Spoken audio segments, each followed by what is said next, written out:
siete in visita, benvenuti, è un piacere avervi nella nostra chiesa e voglio cominciare la predicazione di oggi, il culto di oggi vorrei aprirlo con un versetto dall'Antico Testamento, dal libro del profeta Geremia, il capitolo 29, il versetto 11.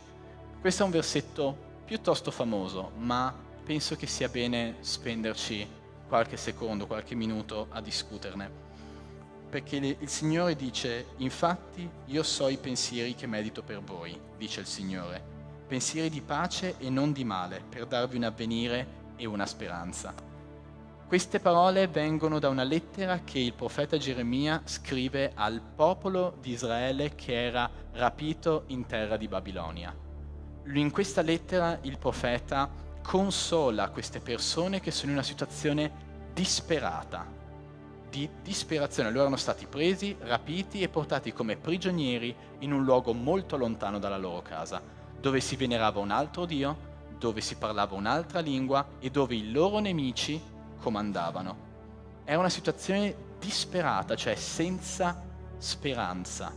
Ma la parola di Dio ci dice che il Signore aveva in mente per il popolo di Israele in quel momento e ha in mente per noi oggi un avvenire, un futuro e una speranza.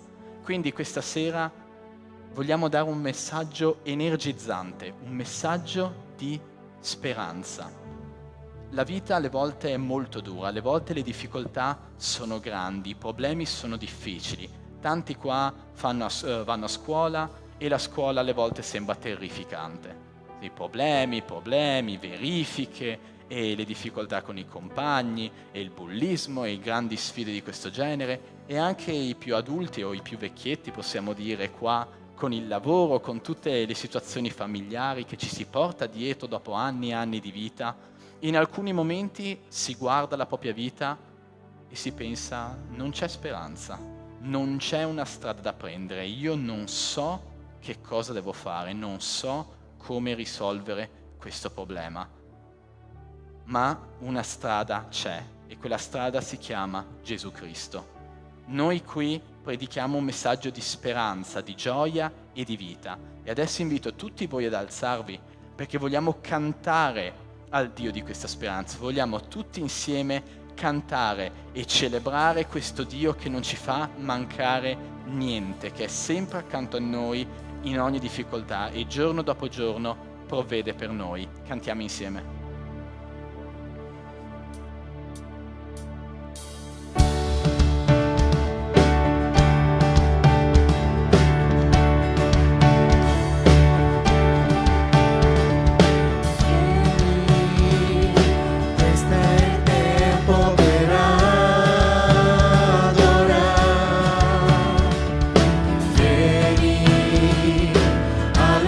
Cuore con sé.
luce del mondo, nel buio del cuore, vieni ed illuminami.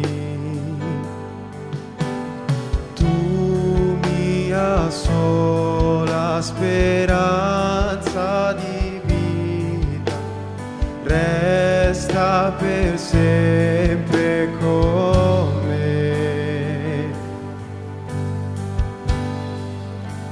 Sono qui a lodarti, qui per adorarti,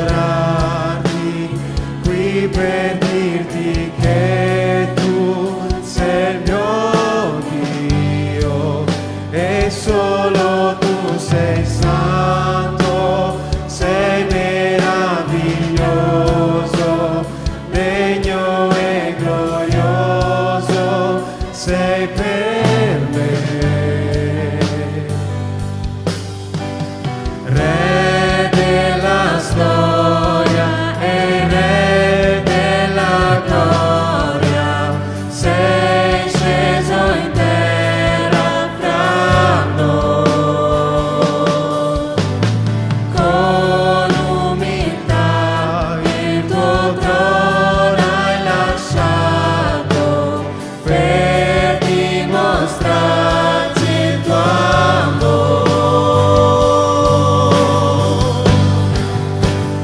Sono qui a lodarti, qui per adorarti, qui per dirti che tu sei il mio Dio e solo tu sei santo, sei meraviglioso, degno e glorioso, sei per me.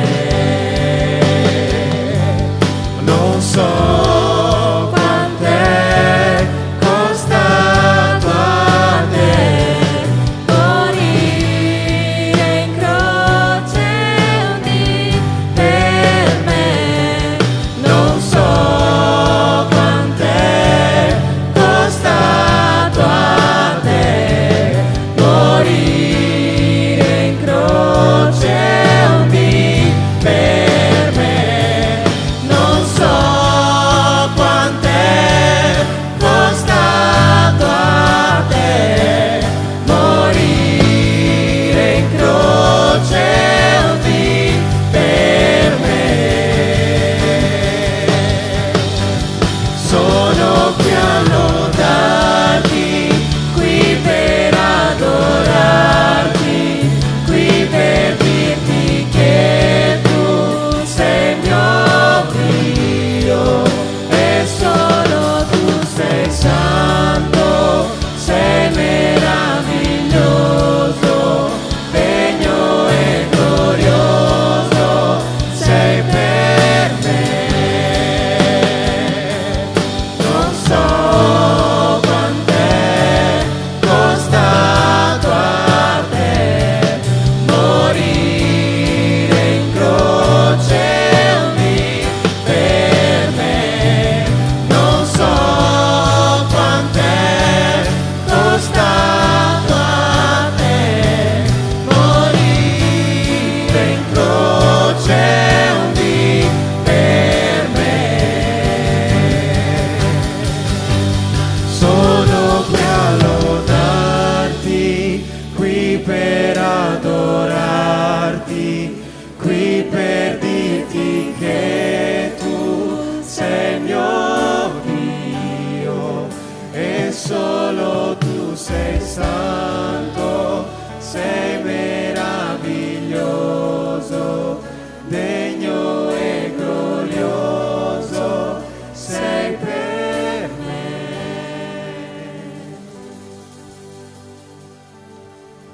Signore, ti ringraziamo per questo momento, Padre, perché abbiamo la possibilità di lodarti. Grazie perché in molte parti del mondo, Signore, non possiamo lodarti, Signore, non possiamo alzare la nostra voce all'unisono, Signore, verso la tua gloria, verso di te, Padre. Che tu sia lodato in eterno tramite le nostre voci, le nostre vite, Padre, che ogni nostra azione sia verso la tua gloria, Signore, che il tuo regno venga su di noi, oh Padre, che tu tu sia lodato in eterno, Padre, tramite le nostre vite, le nostre voci, Padre. Che ogni singola cosa che facciamo, Signore, possa essere per te e che il nostro orgoglio possa andare via, Padre, e tu possa crescere nella nostra vita, nelle nostre menti, Padre. Cambi i nostri cuori, Signore, affinché possiamo lodarti in eterno, Signore, affinché possiamo lodarti con amore, Signore, con verità, Padre. Grazie per questo momento, Padre. Benedici questa Chiesa, Signore. Benedici questo popolo, Signore. Grazie per questo momento, Signore, che tu sia lodato in eterno, Padre. Amen. Lottiamo con la nostra fede e nulla ci resisterà mentre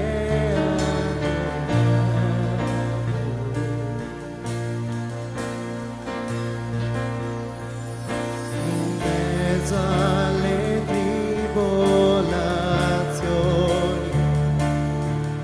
Il nostro Dio è vincitore, noi lo adoriamo.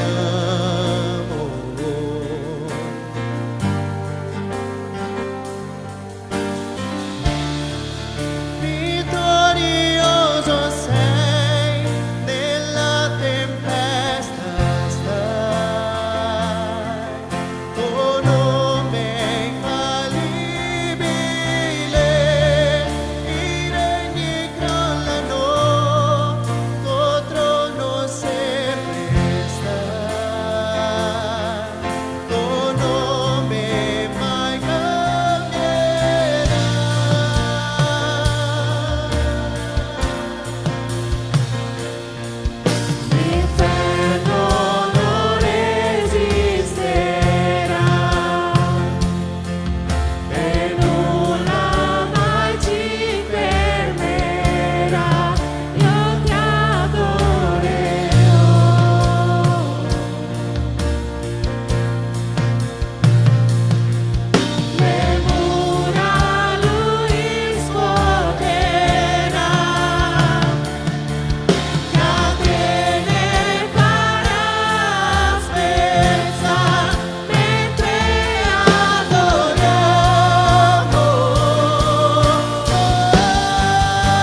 vittorioso sei, Signore. Sei vittorioso sopra ogni nostra difficoltà, Padre, sopra ogni nostra paura, sopra ogni nostra debolezza, Signore. Tu sei sopra ogni singola cosa, Signore, che Tu sia lodato in eterno, Padre. Che noi possiamo mettere le nostre insicurezze davanti a Te e riconoscere che Tu sei vittorioso sopra ogni nostra difficoltà, paura, depressione, Signore. Tu regni su ogni vita, Padre. La Tua volontà sia fatta, Signore, in eterno, Padre. Sei vittorioso sopra ogni cosa, Signore. Aiutaci a riconoscere questo, Padre, che nelle difficoltà noi non riusciamo a fare niente, Padre, ma se andiamo ai Tuoi piedi, Padre, ci inginocchiamo, gridiamo il Tuo nome, Signore. Tu vinci per noi, Signore, Tu vincerai per noi. Sia lodato il Tuo nome eterno, Padre. Amen. Potete sedere.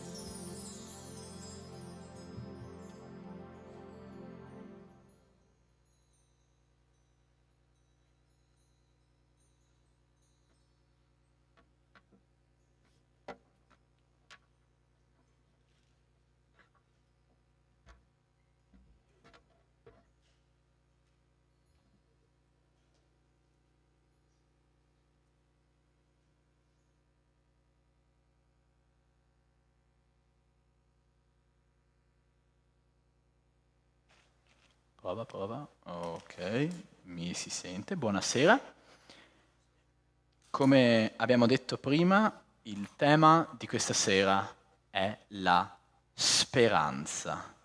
Speranza, questa parola bellissima che alle volte ci sembra una parolaccia, che a volte ci sembra quasi un crimine sbagliato usarla. Guardiamo chi guarda con fiducia al futuro come se fosse pazzo, come se ci fosse un ottimismo alieno. Perché essere fiduciosi nel futuro? Tante persone vediamo che sono sfiduciate, che sono senza speranza. Ma la speranza è proprio una parola meravigliosa. La speranza è quella che spinge tanti, se non tutti gli esseri umani, ad alzarsi dal letto la mattina e fare le loro attività. L'enciclopedia Treccani la definisce come il sentimento di aspettazione fiduciosa nella realizzazione, presente o futura, di quanto si desidera. I miei sogni si realizzeranno se io mi impegnerò. Se studio e lavoro con tutte le mie forze, io farò i soldi, diventerò ricco e avrò successo. Se avrò un lavoro, una casa e una famiglia, io sarò felice. Tutte queste sono belle speranze. Più vicino alla realtà degli adolescenti, dei più giovani qua presenti, domani io copierò la verifica e il professore non mi vedrà. E il professore alla fine ti vede e ti becchi 4. Quindi abbiamo tutti noi delle speranze che ci portano ad andare avanti. Ma per come noi la definiamo, la speranza è qualcosa di incerto, di dubbio, qualcosa di appeso a un filo. E quante volte noi nella nostra vita ci appendiamo a quel filo, vediamo un evento super improbabile e noi tifiamo per quell'evento improbabile.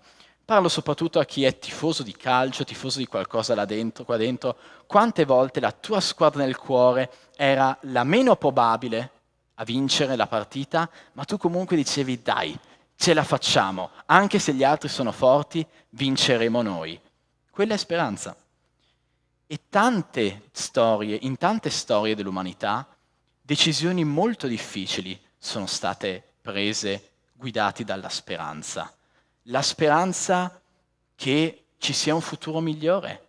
Famiglia dopo famiglia, uomo dopo uomo, si hanno lavorato duramente per tutta la storia, hanno combattuto guerra, hanno sopravvissuto pandemie, difficoltà di ogni genere, perché loro si aspettavano che il domani sarebbe stato migliore.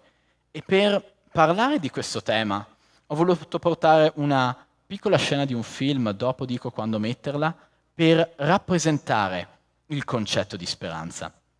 Il film è strafamosissimo ed è Il Signore degli Anelli.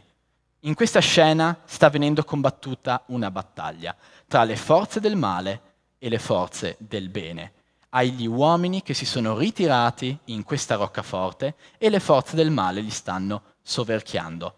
In questo punto del film, spoiler, scusate, la battaglia sta venendo vinta dalle forze del male, ma le forze del bene si appendono a una frase, a una piccola promessa di un loro amico che ha detto che il soccorso sarebbe arrivato. Vediamo la clip.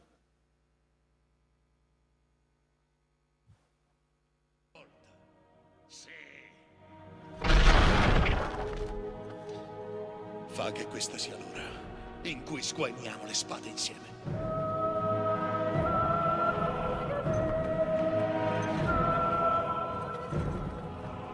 Feroci atti, sveglia. Non per collera, non per rovina o la rossa aurora.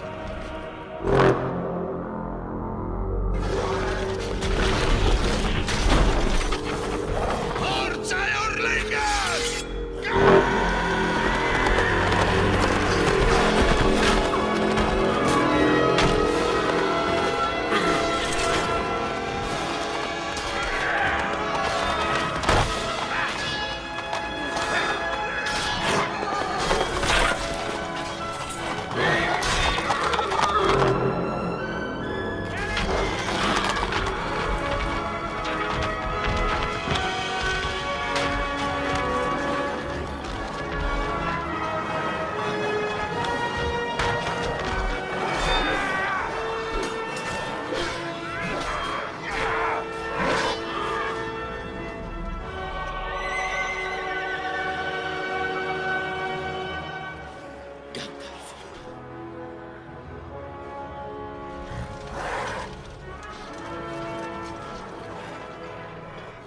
Re Théoden è da solo. Non da solo. Rohirrim!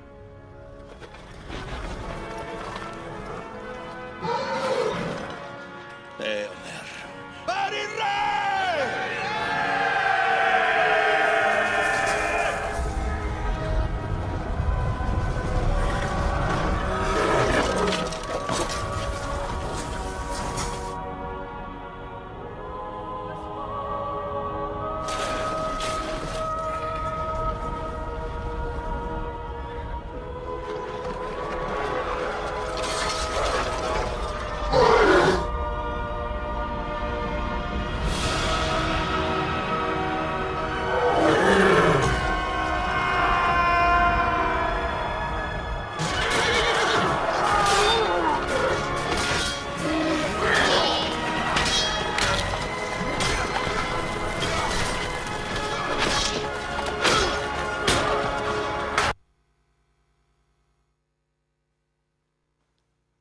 Bene, ok. Questo è stato molto pittoresco, molto spettacolare. Libro incredibile, scritto da un autore cristiano, super raccomando. E qual era il punto di vedere questa clip? Qual era il senso di vedere questa scena? Che tante volte noi ci ritroviamo in una situazione simile a quei soldati là, disperati. In questo punto del Signore degli Anelli il male sta trionfando ovunque. Sempre più persone guardano con disperazione al futuro, vedono la sconfitta dell'uomo e la vittoria del male. Ma qui loro, nonostante tutto, si sono appesi alla speranza. Gandalf, il mago vestito di bianco che avete visto, ha detto all'alba del terzo giorno: guarda ad est, perché lui sarebbe arrivato. Ma la speranza di cui vogliamo parlare questa sera, la speranza che il cristiano ha, è una speranza ancora più grande di questa, perché mentre la speranza per l'essere umano è un sottile e debole filo a cui ci appendiamo con tutte le nostre forze nei momenti più duri, la speranza di Dio e in Dio è tutta un'altra cosa, e adesso vedremo che cos'è. Preghiamo assieme. Signore, noi vogliamo ringraziarti per questo momento di lode e di culto, Signore. Apri i cuori di tutti i presenti, Signore, e fa che nessun pensiero, nessun disturbo, Signore, possa essere in questa stanza. Nel nome di Gesù, che la parola, la tua parola che sta venendo seminata, possa dare molto frutto nei cuori di ciascuno di noi, Signore, e che il diavolo non la porti via. Questo te lo chiediamo nel nome di Gesù. Amen. La parola speranza viene ripetuta circa un po' meno di 100 volte nella Bibbia. 100 volte tra Nuovo e Vecchio Testamento. Continuamente Dio ripete agli uomini: abbiate speranza, abbiate fiducia. Abbiate fiducia in chi? Abbiate fiducia in Dio. Questa è la speranza di cui parla la Bibbia.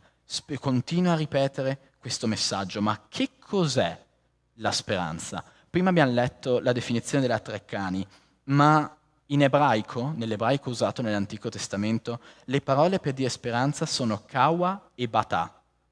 Queste due parole significano un'anticipazione di ciò che Dio farà e significano anche che Dio non deluderà.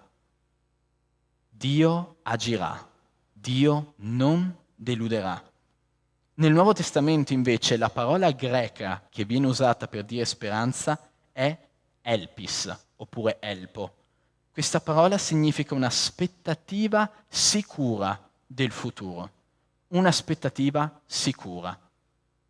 Domani il sole si alzerà, sì o no? Realisticamente pensiamo che il sole si alzi, non ci aspetta il buio da qui alla fine dei tempi.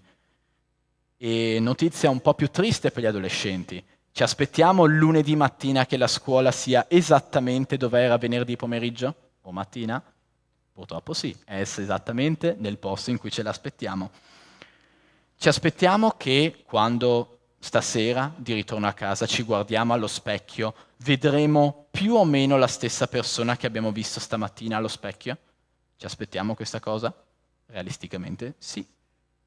Ma queste sono tutte speranze che abbiamo nel futuro. Nessuno ci dà la garanzia di questi momenti, nessuno ci dà la garanzia di questo, eppure avvengono, noi possiamo confidare in questo. La parola elpo significa anche riuscire a vedere in anticipo. E quando noi andiamo a dormire, noi riusciamo più o meno a farci un'idea di come andrà la giornata dopo, riusciamo a prefigurarci. Domattina qui ci sarà il culto. E so immaginarmi al culto, so immaginare il pastore che predica, la lode che canta. Realisticamente so che domani andrà così. E questa è una prefigurazione, vedere in anticipo. Questo è un po', sono degli esempi per rappresentare il significato di speranza. Ma neanche queste cose che sembrano così certe sono sicure come pensiamo. Tante volte noi non sappiamo come andranno le cose e questo ci genera ansia. Ansia perché tante volte noi esseri umani vogliamo tutto nelle nostre mani, tutto secondo il nostro controllo. Le cose devono andare come io dico, il domani deve essere come io lo aspetto.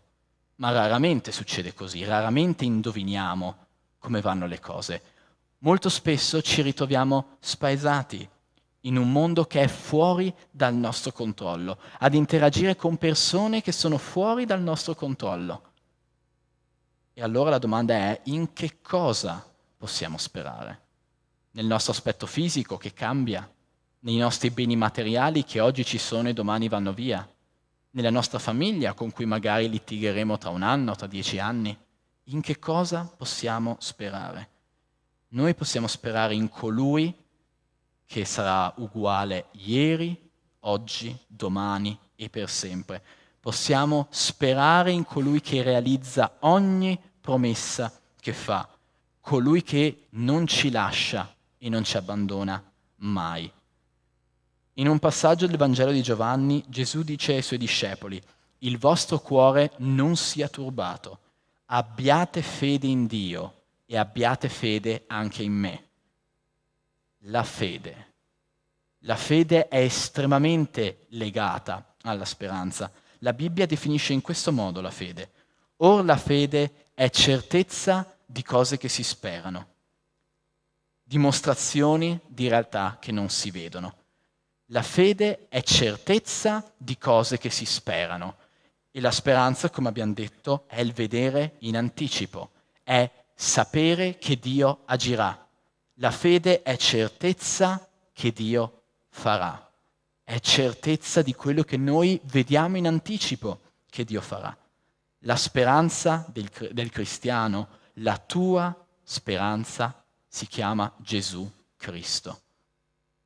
E ora noi spesso confidiamo in noi stessi, confidiamo nelle nostre forze, confidiamo nelle altre persone e non c'è nulla di male in questo, ma tutte queste cose sono incostanti, non ci danno la sicurezza totale e assoluta.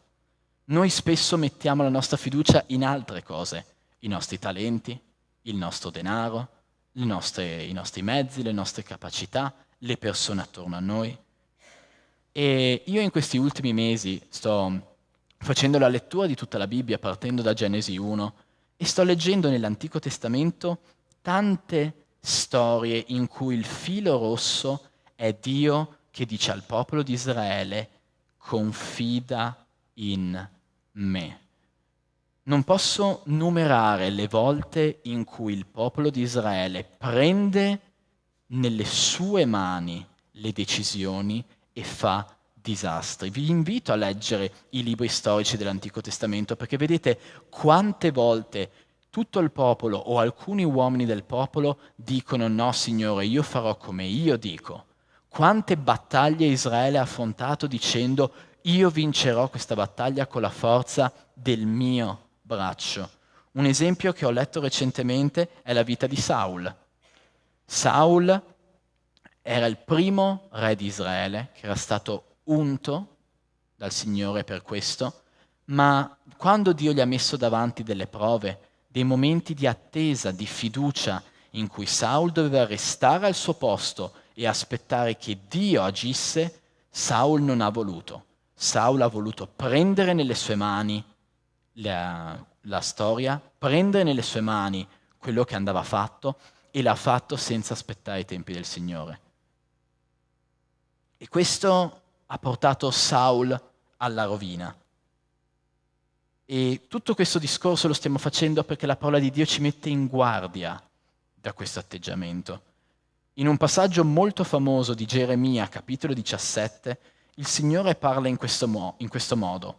Così parla il Signore: maledetto l'uomo che confida nell'uomo e fa della carne il suo braccio e il cui cuore si allontana dal Signore. Egli è come una tamerice nel deserto. Quando giunge il bene, egli non lo vede. Abita in luoghi aridi, nel deserto, in terra salata, senza abitanti. Benedetto l'uomo che confida nel Signore, in terra salata, la cui fiducia è il Signore. Egli è come un albero piantato vicino all'acqua, che distende le sue radici lungo il fiume. Non si accorge quando viene la calura e il suo fogliame rimane verde. Nell'anno della siccità non è in affanno e non cessa di portare frutto. La tamerice è un arbusto piccolo, con radici poco profonde.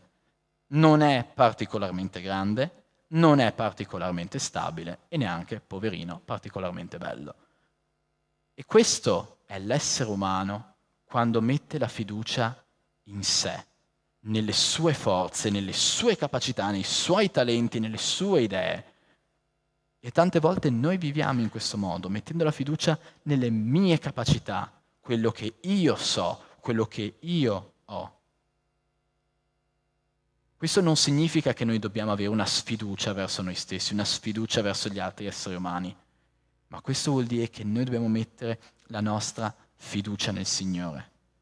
Perché se noi mettiamo la nostra fiducia nel Signore, se la nostra prima persona a cui diamo importanza, a cui diamo ascolto, che guardiamo nei momenti dei problemi, è il Signore, noi saremo come un albero con le radici nell'acqua, un albero sempre forte, sempre rigoglioso. Nel primo libro dei Salmi, nel libro dei Salmi, primissimo capitolo, primissimi versetti, il Signore scrive: beato l'uomo che non cammina secondo il consiglio degli empi, che non si ferma nella via dei peccatori, né si siede in compagnia degli schernitori, ma il cui diletto è nella legge del Signore, su quella legge medita giorno e notte. Egli sarà come un albero piantato vicino ai ruscelli, il quale dà il frutto nella sua stagione e il cui fogliame non appassisce, tutto quello che fa prospererà. Sempre nel libro di Prima Samuele che ho citato prima, in cui Saul fa una vita disastrosa di errori, noi vediamo altre persone che invece scelgono la strada giusta. Jonathan, il figlio di Saul, vince una battaglia da solo contro tanti filistei. Mi sembra di ricordare che ne uccida 20 da solo in una sola battaglia, perché lui ha cercato il Signore, è stato in preghiera a cercare Dio prima della battaglia. Ma la battaglia sicuramente più famosa di prima Samuele è del giovanissimo Davide contro il gigante Golia. E Davide dice una cosa fantastica che, messa in prospettiva in un campo di battaglia con questo gigante che per 40 giorni, per giorni e giorni, continuava ad umiliare l'esercito di Israele, prendendoli in giro e chiedendogli: mandatemi un soldato, mandate qualcuno a combattere contro di me. E Davide, un ragazzino che aveva in mano solo una fionda e dei sassi, va di fronte a questo gigante e gli dice: oggi il Signore ti darà nelle mie mani e io ti abbatterò. Dopo aver detto questa frase, Davide con un unico colpo abbatte Golia, prende la sua spada e lo decapita.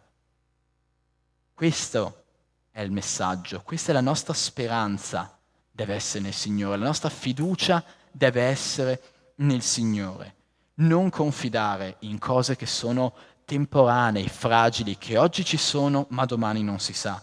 Confida in Dio, metti la tua fiducia in Dio, che sai che domani sarà uguale a come lo conosci oggi. E infine, noi dobbiamo sperare in Cristo. Il nostro Dio è Cristo, la nostra speranza deve essere in Lui. Ritornando a quel passaggio di Giovanni capitolo 14, Gesù dice: il vostro cuore non sia turbato, abbiate fede in Dio e abbiate fede anche in me. Nella casa del Padre mio ci sono molte dimore, se no vi avrei detto forse che io vado a prepararvi un luogo? Quando sarò andato e vi avrò preparato un luogo, tornerò e vi accoglierò presso di me, affinché dove sono io siate anche voi, e del luogo dove io vado sapete anche la via. Adesso vi chiedo un piccolo esercizio facciale. Io voglio dei grandi, bei sorrisi dopo questo versetto, perché è una promessa incredibile. Non so se volete rileggerla, è incredibile quello che il Signore ci sta dicendo. Io sto andando a preparare una casa in un luogo di eterna gioia, sempre nella mia presenza, e sto preparando una casa con il tuo nome sopra. Come possiamo essere tristi di fronte a questa notizia? Noi abbiamo una speranza. Il mondo è buio, sì, ci sono difficoltà, sì, ci sono problemi, sì, a volte la tristezza e l'ansia sono grandi, sì, anche nella vita di un cristiano, ma nulla ci può togliere quella speranza. Non c'è nessun problema, nessuna ansia, nessun sentimento, nessuna persona che ti può togliere le promesse di Dio. E questo è molto, molto importante. In questo periodo io vedo una generazione sfiduciata. La domanda che uno può fare, che io faccio a voi, è: chi pensa che il domani sarà meglio di oggi? Noi sentiamo tante notizie. Io che ho studiato economia e quindi spesso sento notizie legate a quel campo là, sento tutto va male, e l'inflazione, e il PIL, e il potere d'acquisto, ogni cosa va peggio, ci sono guerre, e sentiamo delle notizie tremende. Il domani sembra molto più buio di oggi, e l'oggi sembra molto più buio del passato recente che abbiamo visto. E in tutto questo caos, noi cristiani siamo qui a cantare, a lodare, a parlare di speranza, di amore, di vita. Ma questa gente è pazza, siamo pazzi, è un messaggio completamente folle, vero? No, perché noi abbiamo Cristo e la nostra fiducia è in Lui. E noi possiamo avere questa gioia, noi possiamo avere questa speranza, noi possiamo guardare al futuro con ottimismo, con speranza, perché anche se il mondo va a rotoli, l'amore del Signore non ce lo toglierà mai nessuno. Paolo ci chiede nelle sue lettere: chi ci separerà dall'amore di Dio? Chi ci separerà? qualcuno che ci uccide, qualcuno che ci fa del male, nemmeno quello, nemmeno il martirio ci può separare da Dio. Questa è la nostra più grande speranza. La vita è difficile, si farà più difficile. Sì, gloria a Dio per le difficoltà, perché nelle difficoltà noi possiamo testimoniare il nome di Gesù. Sentiamo che cosa dice la parola di Dio parlando delle difficoltà, nel capitolo 5 di Romani. Non solo, ma ci gloriamo anche nelle afflizioni. Ci gloriamo, siamo felici nel dolore, sapendo che l'afflizione produce pazienza, la pazienza esperienza e l'esperienza speranza. Ora la speranza non delude, perché l'amore di Dio è stato sparso nei nostri cuori mediante lo Spirito Santo che ci è stato dato. Che cosa vuol dire? Che cosa vuol dire che dalle sofferenze nasce speranza? Che senso ha? Ricordiamo, la speranza è la fiduciosa aspettativa che Dio agirà. E Dio agisce nelle nostre sofferenze. Non importa quanto grandi si fanno quelle sofferenze. Dio fa grandi miracoli. E più grandi sono le difficoltà, più grandi saranno i miracoli. Pensate a quanto dolore e paura e ansia Gesù ha visto sulla terra nel suo momento terreno, quando ha avuto la sua predicazione in Galilea. Lui ha visto morte, malattie, ha visto situazioni di disperazione, ma Gesù ha portato la vita ai morti, ha portato la salute ai malati, ha portato il perdono ai peccatori. E questo è un messaggio grandissimo, questa è la più grande speranza che l'umanità può mai avere. Fuori da questo messaggio, fuori da Cristo, non c'è nessuna speranza più grande. Cristo è la nostra speranza. Spera in Dio, fidati di Dio nei momenti delle difficoltà, appenditi a Lui come un bambino alla mamma, pregalo, cercalo, in ogni tua decisione, in ogni cosa che fai, che sia guidata dal Signore. Sii testimone di questa speranza. Sii testimone agli altri di quello che Cristo ha fatto nella tua vita e quello che sai che farà. E la parola di Dio dice in Isaia 40, i giovani si affaticano e si stancano, i più forti vacillano e cadono, ma quelli che sperano nel Signore acquistano nuove forze, si alzano a volo come aquile, corrono e non si stancano, camminano e non si affaticano. Vuoi alzarti in volo come un'aquila? Vuoi sentire la forza del Signore che sostiene i tuoi passi? Metti in Cristo la tua speranza. Per concludere, la Bibbia parla tantissimo di speranza, menziona questa parola quasi 100 volte. Dopo, quando tornate a casa, vi consiglio come esercizio la vostra app su internet, aprite la Bibbia e cercate la parola speranza nella barra di ricerche. Leggete tutti i versetti che menzionano questa parola. Troverai tanta saggezza divina, troverai tanta consolazione per le tue ansie. A volte noi abbiamo ansia, noi abbiamo paura delle prove, paura del futuro, paura delle sfide che sono davanti a noi, perché a noi manca il controllo delle situazioni.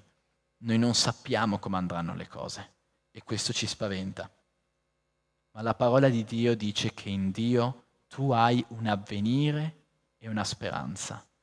E Dio lo ha detto agli ebrei che erano prigionieri in Babilonia, in uno dei momenti più bui della loro storia. Tu hai un avvenire e hai una speranza, e quella speranza si chiama Cristo Gesù.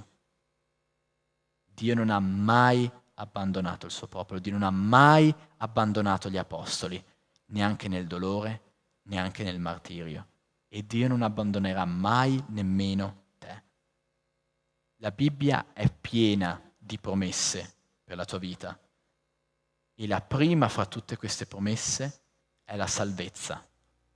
Se tu hai fede in Cristo, puoi avere la fiduciosa certezza che sei con Lui nei luoghi celesti, che la tua fede ti porta alla grazia di Cristo e tanto ti basta. Metti la tua fiducia in Dio, spera in Dio e non sarai mai deluso. Preghiamo.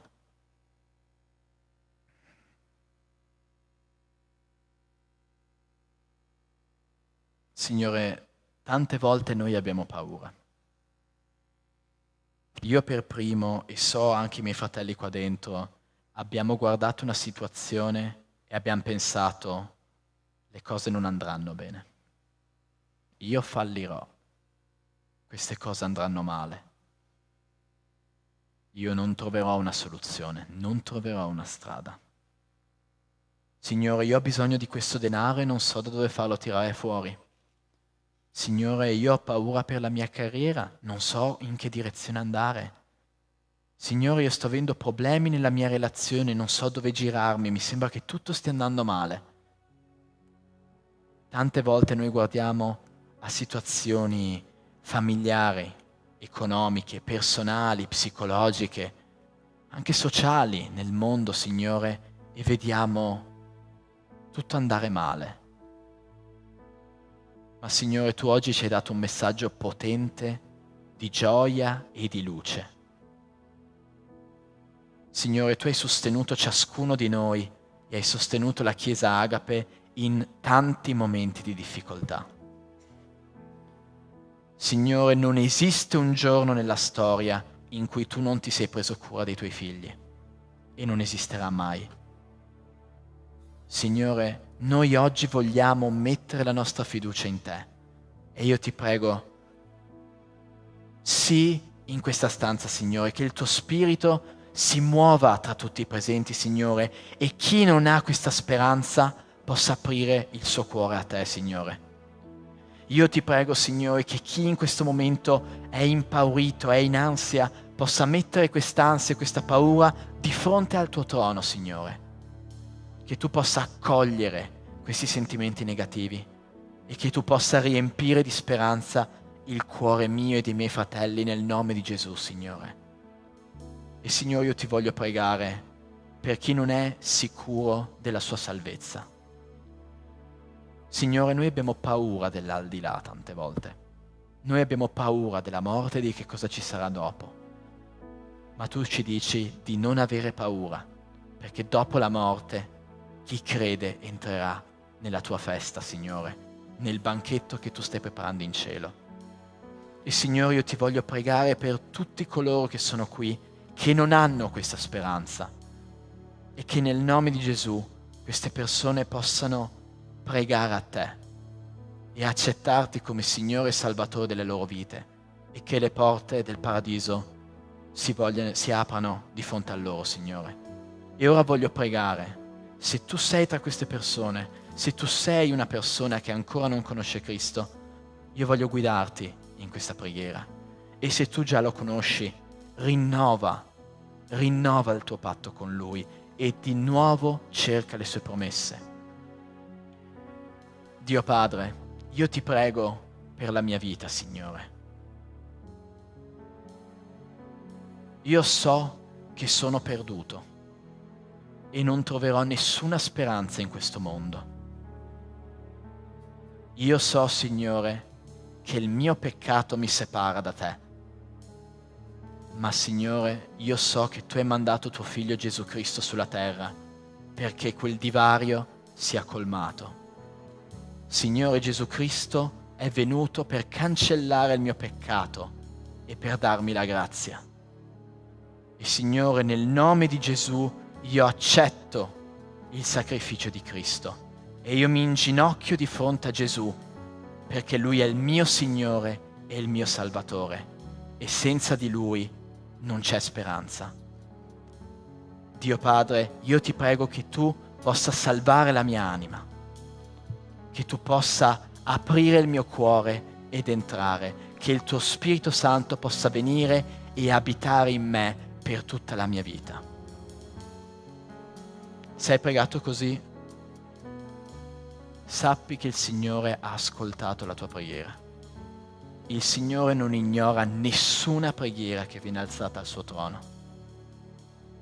E Signore, noi vogliamo chiudere questa preghiera ringraziandoti, perché questa sera tu hai fatto una luce in mezzo al buio e hai portato speranza e gioia nelle nostre vite. Grazie, Signore, per le persone che hanno pregato e che hanno dato la loro vita a te, Signore. Noi ti vogliamo ringraziare perché tu sei un Dio di promesse e non c'è una tua promessa che non è stata o che non sarà mantenuta. E noi ti ringraziamo perché sei fedele e ogni giorno possiamo confidare in te. Grazie Gesù, grazie Signore per tutto quello che fai per noi. Così ti preghiamo nel nome del tuo Figlio, Gesù Cristo. Amen. Bene, vi invito ad abbracciare la persona al vostro fianco, dargli un bel che Dio ti benedica e digli, guardalo dritto negli occhi e digli, spera nel Signore, spera nel Signore. E adesso il gruppo di lode ci guiderà e cantiamo insieme, alziamoci e cantiamo al nostro Dio di speranza, di gioia e di amore.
Padre, ti ringraziamo per questo momento, Padre, di lode, dove possiamo darti i nostri cuori, Signore, le nostre vite, Padre. sia dal punto di vista economico, Signore, ma soprattutto dal punto di vista spirituale, Signore. Ti ringrazio per questo momento dove possiamo donarci a Te, Signore, inginocchiarci davanti alla Tua presenza, Signore. Grazie per questo momento, Padre, ti lodiamo, Signore, e ti chiedo di darci la possibilità di poterti lodare in eterno, Signore, lodarti tutto il tempo, Signore, con le nostre azioni, con le nostre voci, Padre. Grazie per questo momento, Signore. Ti chiedo di benedire questa serata, Signore, e continuare a benedire come hai sempre fatto nelle nostre vite, Padre. Nel nome di Gesù, amen. Potete sedervi.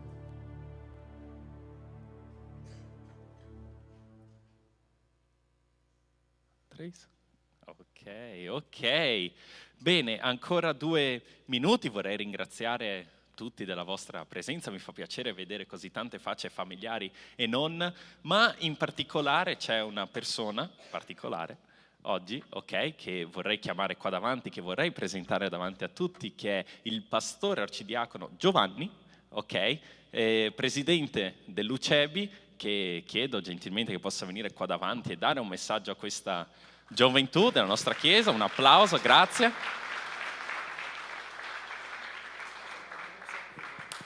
Sorprese per tutti, ok?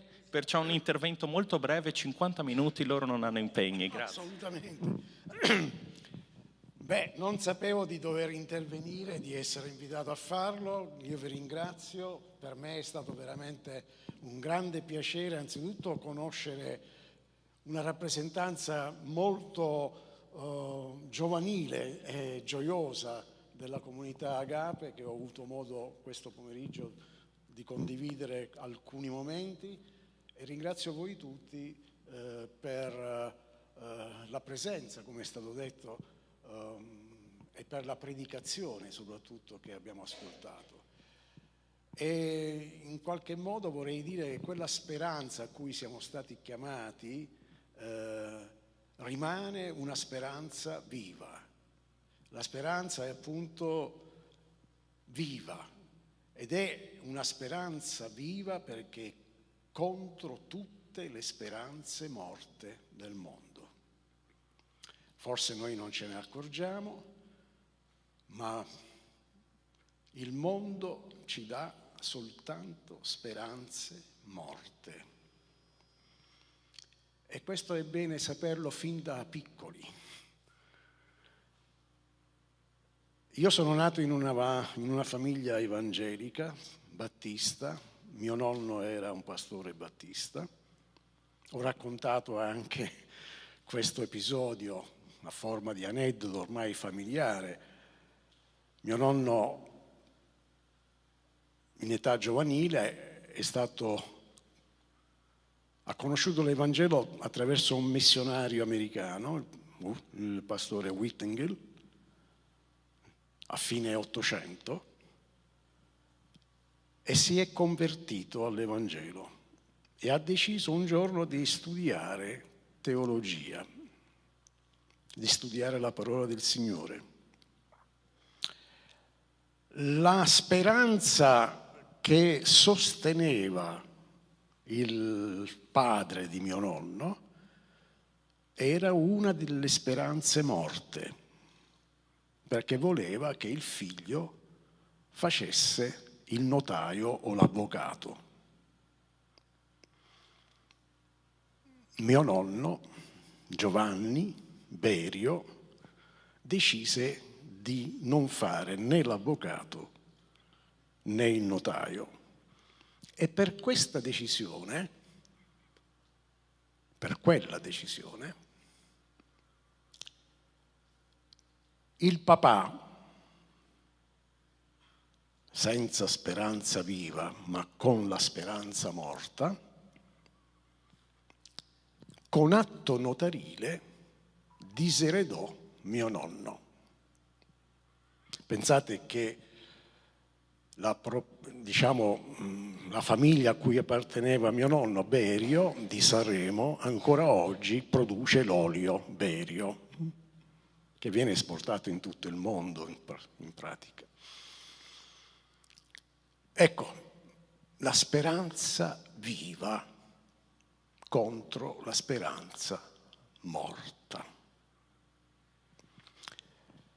Io vi do l'augurio che la speranza di cui abbiamo sentito questa sera per ciascuno di voi rimanga per tutta la vostra vita una speranza viva. Grazie. Grazie.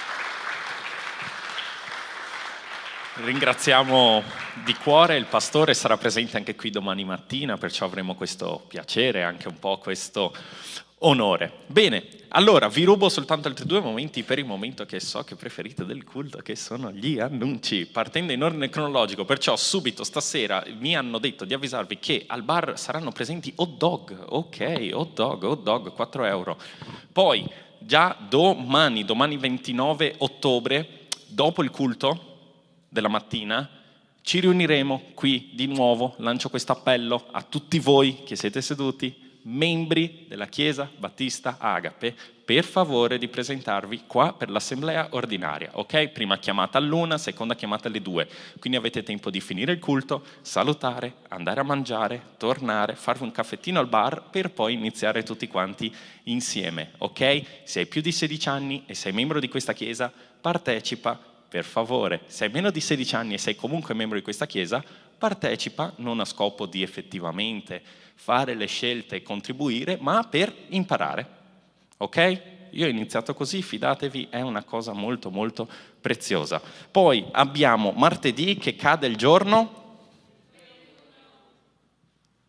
31 d'ottobre. Cos'è che abbiamo noi? Il nostro White Party, molto bene, ok, ci riuniremo qua, abbiamo dei giovani che hanno organizzato per noi delle attività, uno spazio, di nuovo delle attività, ok, per poterci riunire, per poterci divertire insieme, perciò siete tutti ovviamente caldamente invitati, invitate i vostri amici, i vostri fratelli, i vostri nemici, chiunque, una persona straniera in mezzo alla strada, chiamate tutti, ok, anche un estraneo, non mi interessa, saremo in tanti, saremo numerosi, per qualsiasi cosa potete sempre chiedere a noi giovani, per favore avvisateci della vostra presenza, c'è un questionario che abbiamo mandato nel canale, per favore rispondete, ok? Molto prezioso per sapere anche chi porta cosa, per evitare di fare in modo che, ah sì, io porto un piatto salato, wow, sì, cosa porti? Un pacco di patatine, anch'io porto arriviamo qua che abbiamo solo patatine da mangiare. Io lo vorrei evitare, perciò per favore rispondete e come al solito qualsiasi domanda che avete potete sempre rivolgervi a uno di noi giovani. Poi, finito ottobre, passa novembre, passa dicembre, cos'è che c'è l'ultima settimana di dicembre? Il nostro? Abbiamo il nostro Winter Camp. Ok, abbiamo soltanto altre 7 domeniche per fare pratica, altri 7 weekend, scusate, per fare pratica, perciò vi voglio molto carichi. Ok? L'ultima settimana di quest'anno, dal 26 al 30, la località è al lago di Barcis, ok? Alla casa ferie che dà sul lago di Barcis, ok? Per qualsiasi informazione vi potete sempre rivolgere ai pastori oppure anche a uno di noi giovani. Come al solito, prezzo per un figlio 130 euro, prezzo per il secondo figlio e successivi 110 euro. Saranno tanti giorni nel quale potremo stare insieme, passare tanto tempo insieme, divertirci, giocare, camminare, rotolare per terra, chi si vuole fare un tuffo. Non lo so se avremo il permesso, ci lavorerò, ok? Per permettere a qualcuno di voi di bagnarsi al lago in pieno inverno, forse congelato, ok? Mi raccomando, segnatevi queste date, dal 26 al 30, sempre non accampamento, un campeggio, grazie, aperto a giovani e adolescenti. Ah, ma io ho 8 anni, non so se posso partecipare, puoi chiedere ai nostri pastori. Ah, ma io ho 40 anni, non so se sono giovane o quant'altro, puoi sempre chiedere ai nostri pastori. Ok? Perfetto? Credo di aver detto tutto, non ho detto tutto. Giusto, abbiamo iniziato con questo mese, questo giovedì, qualche giorno fa, questi incontri di preghiera destinati alle tematiche più attuali, possiamo dire, e più sensibili all'interno della nostra Chiesa, e perciò come gruppo giovani l'abbiamo proposto, ma voglio ricordare che tutta la Chiesa è invitata a questo incontro, anche adolescenti, preadolescenti, adulti, anziani, chiunque è invitato. L'ultimo giovedì di ogni mese noi ci vogliamo riunire per questo momento di preghiera, ok? Per qualsiasi informazione vi potete rivolgere a Maggie, ma in linea di massima è sempre quello, l'ultimo giovedì del mese, che quindi il prossimo cade giovedì, non so se non l'hanno aggiornato, l'ultimo giovedì di novembre, se aprite il vostro calendario, lo troverete, già che ci siete potete segnarvelo come appuntamento. Il 30, grazie. Ho detto tutto. Sì, giusto? Perfetto. Allora noi adesso ci divideremo nei nostri piccoli gruppi in base alle nostre età per discutere, per condividere, per avere questo momento di comunione fraterna. Vi chiedo gentilmente, dato che spesso vi vedo un po' lenti, a farlo con un pochino più di pressa, perché sì, insomma, è sabato sera per tutti, ok? Vi ringrazio, vi saluto, buon fine settimana, buon sabato, che Dio vi benedica.